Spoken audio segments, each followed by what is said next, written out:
सभी भक्तों को राधे राधे। जय श्री कृष्ण। आज हम सुनेंगे वैशाख महात्म्य अध्याय 5। देवऋषि नारद बोले, हे राजन, वैशाख मास सारे धर्मों से, सब प्रकार के तपों से, साल के सारे महीनों से और दानों से कहीं बढ़कर है। इसकी महिमा मैं आपके सामने कहता हूँ, आप ध्यान से सुनिए। जब प्रलय काल में सारे युगों का अंत हो जाता है, तब सारे देवताओं के अधिपति भगवान विष्णु सृष्टि के सारे जीवों को अपने उदर में समेटकर प्रलय काल में समुद्र में शयन करते हैं और योग माया के प्रभाव से योग रूपी एकता को प्राप्त करते हैं। उसके पश्चात एक नियमित समय व्यतीत होने पर वेद प्रार्थना करके भगवान अपने उदर में रक्षक जीवों को उनके कर्मों के अनुसार फल देने के विचार से पूरी सृष्टि की रचना का विचार करते हैं।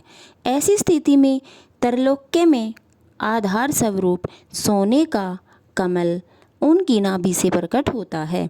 उस सोने के कमल से ब्रह्मा जी उत्पन्न होते हैं और विराट रूप स्वरूप में भगवान 14 भवन उत्पन्न करते हैं।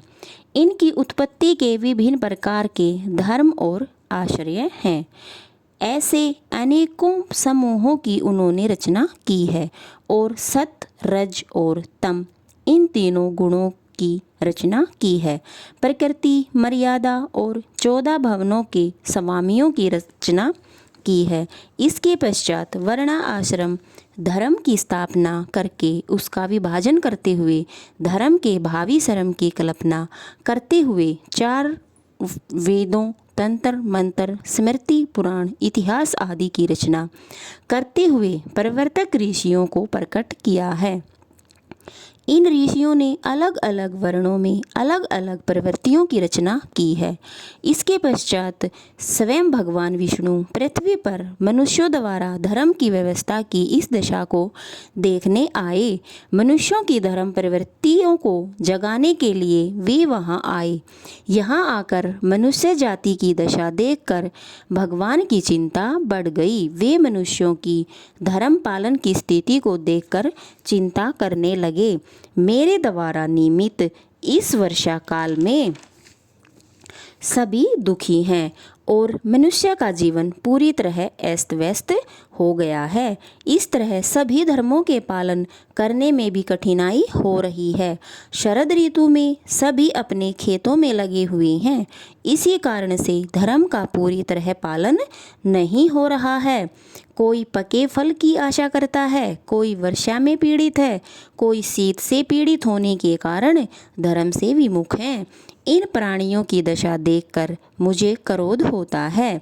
इन प्राणियों की विपरीत बुद्धि देखकर भी मुझे संतोष नहीं है। हेमंत ऋतु में शीत के प्रभाव के कारण मनुष्य प्रातःकाल सूर्य उदय से पहले नहीं उठते हैं और पके फलों पर इनकी सदैव आसक्ति बनी रहती है। इसलिए जो मनुष्य ठंड के भय से भयभीत होकर प्रातःकाल केवल स्नान कर विचार करते हैं, उनके शुभ कर्म समाप्त होते हैं। भगवान ने ऐसा विचार कर बसंत ऋतु को सारे पापों का निवारण के योग्य माना।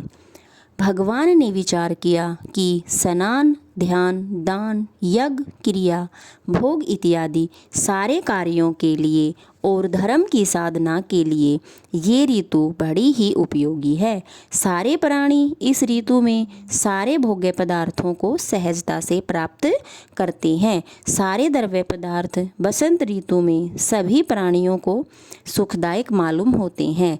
जो प्राणी विष्णु भगवान के आधारभूत हैं, द्रव्य उनके धर्म का साधन है। दान, धर्म और सब प्रकार के द्रव्यों को भोगने के योग्य निर्धन, लोले, लंगड़े, आर्त और महात्माओं को समस्त द्रव्य और जल इत्यादि पूरी तरह सुलभ हैं। यह सत्य है कि इन द्रव्यों से मेरे प्रियजन अपनी आत्मा के हित को साधते हैं और मेरे प्रिय धर्मों का पालन करते हैं। पत्र, पुष्प, तांबूल और अनेक द्रव्यों से साधना करते हैं और मैं इनको वर देता हूँ। लक्ष्मी जी से ये कहते हुए विचार कर भगवान विष्णु जी चारों ओर वनों को निहारते हुए चले। वनों में अनेक प्रकार के फूल खिल रहे हैं। भगवान विष्णु ग्रामवासियों के सुंदर आंगन, उद्यान और अन्य स्थान लक्ष्मी जी को दिखाने लगे। देवगण, ऋषिगण, सिद्ध, चारण, किन्नर, नाग एवं राक्षस इत्यादि स्तुति करने लगे।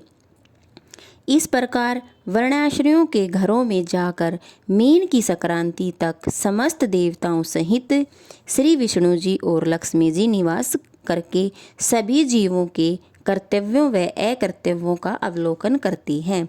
धर्म का आचरण करने वाले सभी मनुष्यों के मनोरथों को पूरा करते हैं।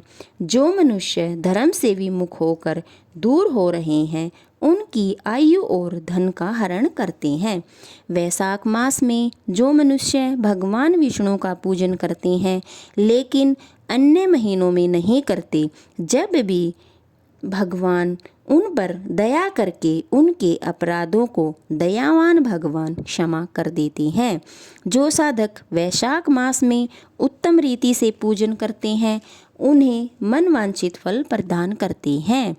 इस प्रकार वैशाख मास में धर्म रक्षक देवादिदेव भगवान विष्णु सारे प्राणियों की धर्म परीक्षा लेने के लिए आते हैं।